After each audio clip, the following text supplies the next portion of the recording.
Now I will discuss the solved question paper of MSc Nursing Entrance Examination 2024. For measuring the jugular venous pressure, the patient is placed in option A, head and side of the bed should be raised up to 60 to 90 degree. Option B, supine position. Option C, seams lateral position. Option D, semi-fowlers with head end 30 to 45 degree. To assess JVP or jugular venous pressure, turn the patient head slightly away from the side being examined and elevate the head of the bed to at least 30 degrees until the jugular venous pulsation are visible in the lower part of the neck.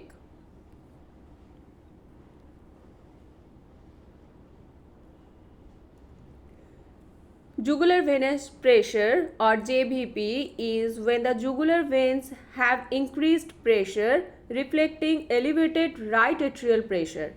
This can occur from heart failure, fluid overload or even pulmonary embolisms. To test, raise the head of the bed to 30 to 45 degrees and have the patient turn to their left. Visualize their distended external jugular vein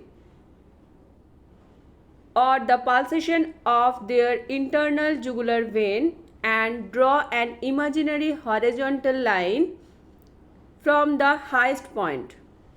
Measure the height above the sternal angle and add 5 cm H2O. The total is the measured JVP and the estimated CVP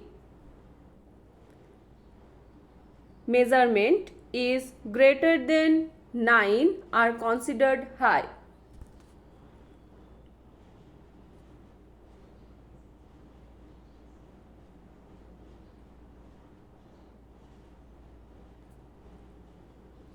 Steps to assess JVP. Patient at 45 degree, neck rested, face slightly turned to left, illuminate tangentially through shoulder. C for pulsation between two heads of sternocleidomastoid muscle and transmitted pulsation from below the sternocleidomastoid muscle up to angle of mandible. Identify highest point of pulsation. Measurement of JVP. Commonly used two-scale method. Normally, jugular venous pressure does not exceed 3 to 4 cm above the sternal angle. Since right atrium is approximately 5 cm below the sternal angle, the jugular venous pressure corresponds to 5 plus 4 equals 9 cm, which is equals to 7 mm of Hg.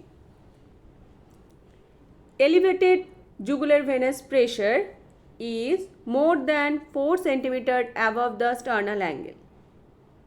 If the measurement is more than 4 cm above the sternal angle, this is elevated jugular venous pressure.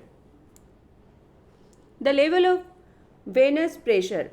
Using a centimeter ruler, measure the vertical distance between the angle of Lewis manubriosternal joint, the angle of Lewis and highest level of jugular vein pulsation. Add 5 cm to measure central venous pressure since right atrium is 5 cm below the sternal angle. Normal CVP central venous pressure is less than 7 mm of Hg or 9 cm of H2O as 1.36 cm H2O equals 1 mm of Hg. The upper limit of normal distance or normal upper limit is 4 cm above the sternal angle. The distance more than 4.5 cm at 30 degree elevation is considered abnormal. Point A, in this picture, point A denotes upper level of venous pulsation in the neck marked by horizontal scale. Point B denotes sternal angle of Lewis where the vertical scale is placed. Point A minus point B in centimeter equals height of jugular venous pressure. Jugular venous pressure height plus 5 centimeter equals central venous pressure in centimeter of blood.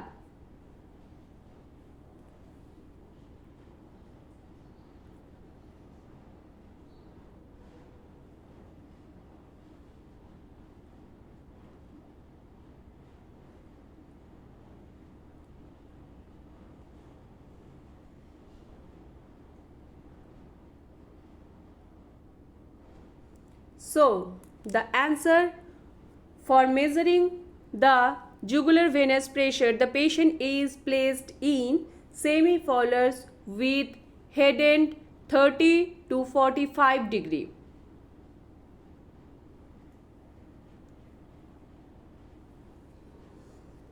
Next, edema of optic nerve is termed as papilledema. Papilledema is the disease entity that refers to the swelling of the optic disc due to elevated intracranial pressure or ICP. After arthroscopy of the right knee, in which position the nurse should place the client's affected leg? Option A, flexed position by placing a pillow under the knee.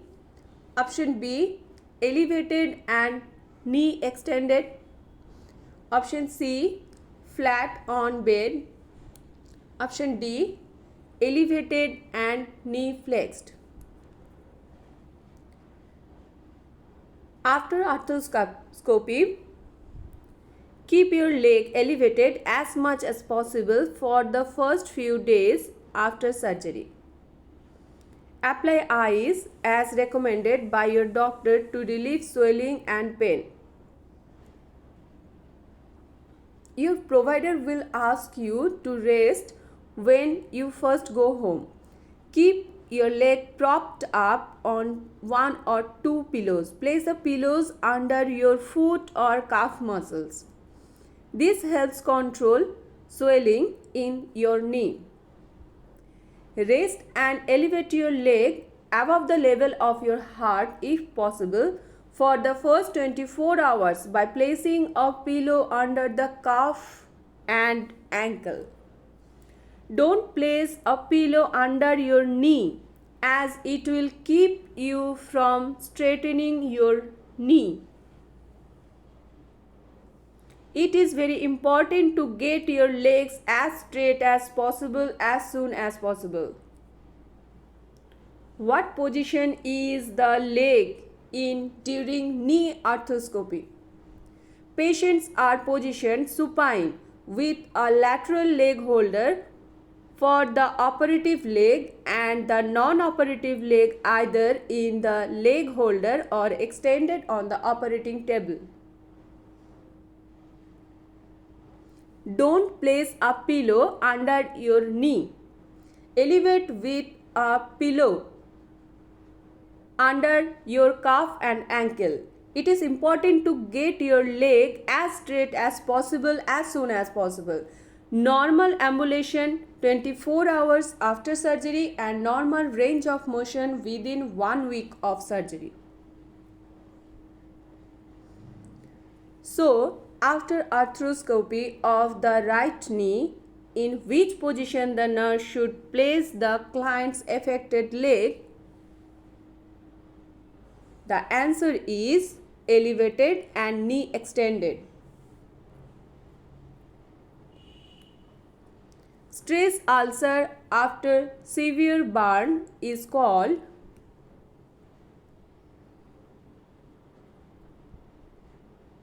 curling ulcer. Carling ulcer is an acute peptic ulcer of the duodenum resulting as a complication from severe burns when reduced plasma volume leads to sloughing of the gastric mucosa. These stress ulcers were once a common complication of serious burns, especially common in child burn victims. They result in perforation and hemorrhage and had correspondingly high mortality rates.